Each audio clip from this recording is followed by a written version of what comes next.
आए और उन्होंने अमन शांति और हिंदू मुसलमानों के इत्तेहाद की बात की। मैं समझता हूँ कि आज उन्होंने ये किया है, आने वाले दिनों के अंदर अगर खुदा ना खास्ता फसादात होंगे तो इससे ज्यादा कुव्वत के साथ वो लोग सामने आएंगे। मौलाना, आपके मुसलमान को अगर जो है एनपीआर के लिए कोई एन्यूमिनेटर अगर आता है तो मुसलमान क्या करना चाहिए? देखिए, हमारा नजरिया उसके सिलसिले में ये है कि अगर मुसलमान ऐसे सूबों के अंदर है जहाँ की गवर्नमेंट ने बाइकाट किया है, मुसलमान को बाइकाट करना चाहिए। अगर मुसलमान ऐसी जगह पर है, ऐसे शहर में है जहाँ हिंदू और मुसलमान मिलकर बाइकाट कर रहे हैं, अगरचे गवर्नमेंट ने बाइकाट न किया हो, मुसलमान को अपने भाइयों के साथ रहना चाहिए।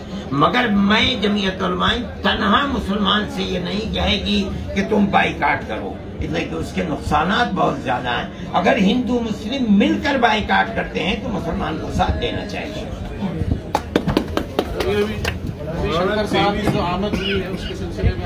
मैं उसको अच्छा समझता हूँ और मैं समझता हूँ कि धर्म गुरु लोग सामने आए और इस सियासत को कंडम करें जो मुल्क की मौजूदा इक़्तिदार के ऊपर बैठे हुए लोग कर रहे हैं, और नफरत की सियासत को खत्म करें, प्यार और मोहब्बत का दिया जलाएं। ये बहुत बड़ी चीज है, मैं उसको कद्र की नजर से देख रहा हूँ।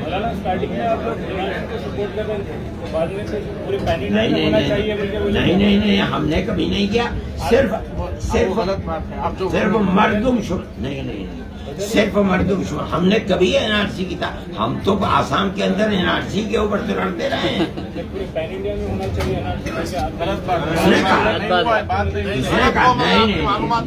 हमारा क्या ताल्लुक है?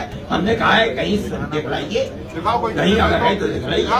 मौलाना, एक सवाल ये है कि तेलंगाना गवर्नमेंट ने कई मुस्लिम खवातीन को जो प्रोटेस्ट में हिस्सा ले रही थी केसेस बुक कर दी है, और 55 से ज्यादा नौजवानों पर केसेस बुक है। गवर्नमेंट को आप कुछ कहना चाहिए? नहीं, मैं समझता हूँ कि गवर्नमेंट अगर वाकई ये चाहती है कि मुल्क के अंदर अमन अमान रहे तो ये तो हक है, दस्तूर का दिया हुआ हक है कि एहतजाज करे। मगर मैं आपको कहता हूँ, जमीयत उलमा की 2 शर्तें हैं।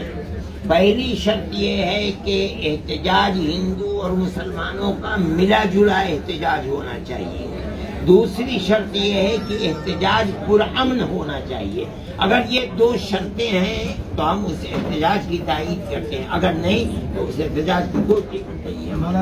कहा जा रहा है हिंदुस्तान की दूसरी आज़ादी की जंग। मैं नहीं कहता हूँ आज़ादी की जंग। मतलब ये है कि बीजेपी के गलत नुक्ते नजर और स्टैंड से आज़ादी की जंग। ये नहीं है कि आज़ादी की जंग का मतलब ये है कि हम गुलाम हैं, हम आज़ाद हैं। ये दूसरी चीज है।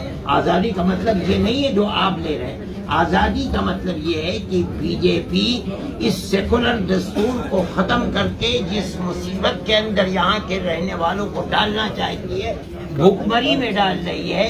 गवर्नमेंट की जो जायदाद कही है उसको, रेलवे है, एयरलाइन से हैं, उन्हें सबको बेच करके चंद मुट्ठी के अंदर मुल्क की मईशत को बर्बाद करना चाहती है, समेटना चाहती है। उससे आज़ादी, ये मतलब है। ये मतलब नहीं है कि गुलामी से आज़ादी वो अंग्रेज के दौर में थी, अंग्रेज का मुंह काला हो गया, हम तो आज़ाद हैं इस वक्त, और क्या आज़ादी आई? 23 तारीख को जो लेफ्ट पार्टी और कांग्रेस पार्टी